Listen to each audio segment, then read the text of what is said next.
una longitud de 111 kilómetros y originado al sur de la cordillera volcánica central de Costa Rica, tenemos al Río Grande de Tárcoles.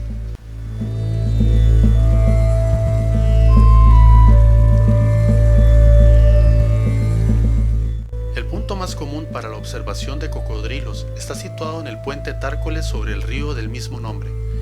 Para llegar, debe dirigirse hacia la costa del Pacífico Central y muy cerca de atractivos turísticos como la Reserva Biológica Carara, Playa Herradura y Playa Jacó.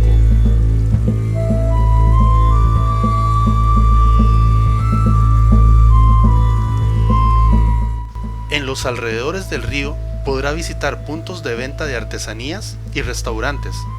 Además, si es amante de la adrenalina, puede realizar tours sobre embarcaciones pequeñas a un costo accesible. Eso sí, le recomendamos mantener manos y pies dentro de la embarcación.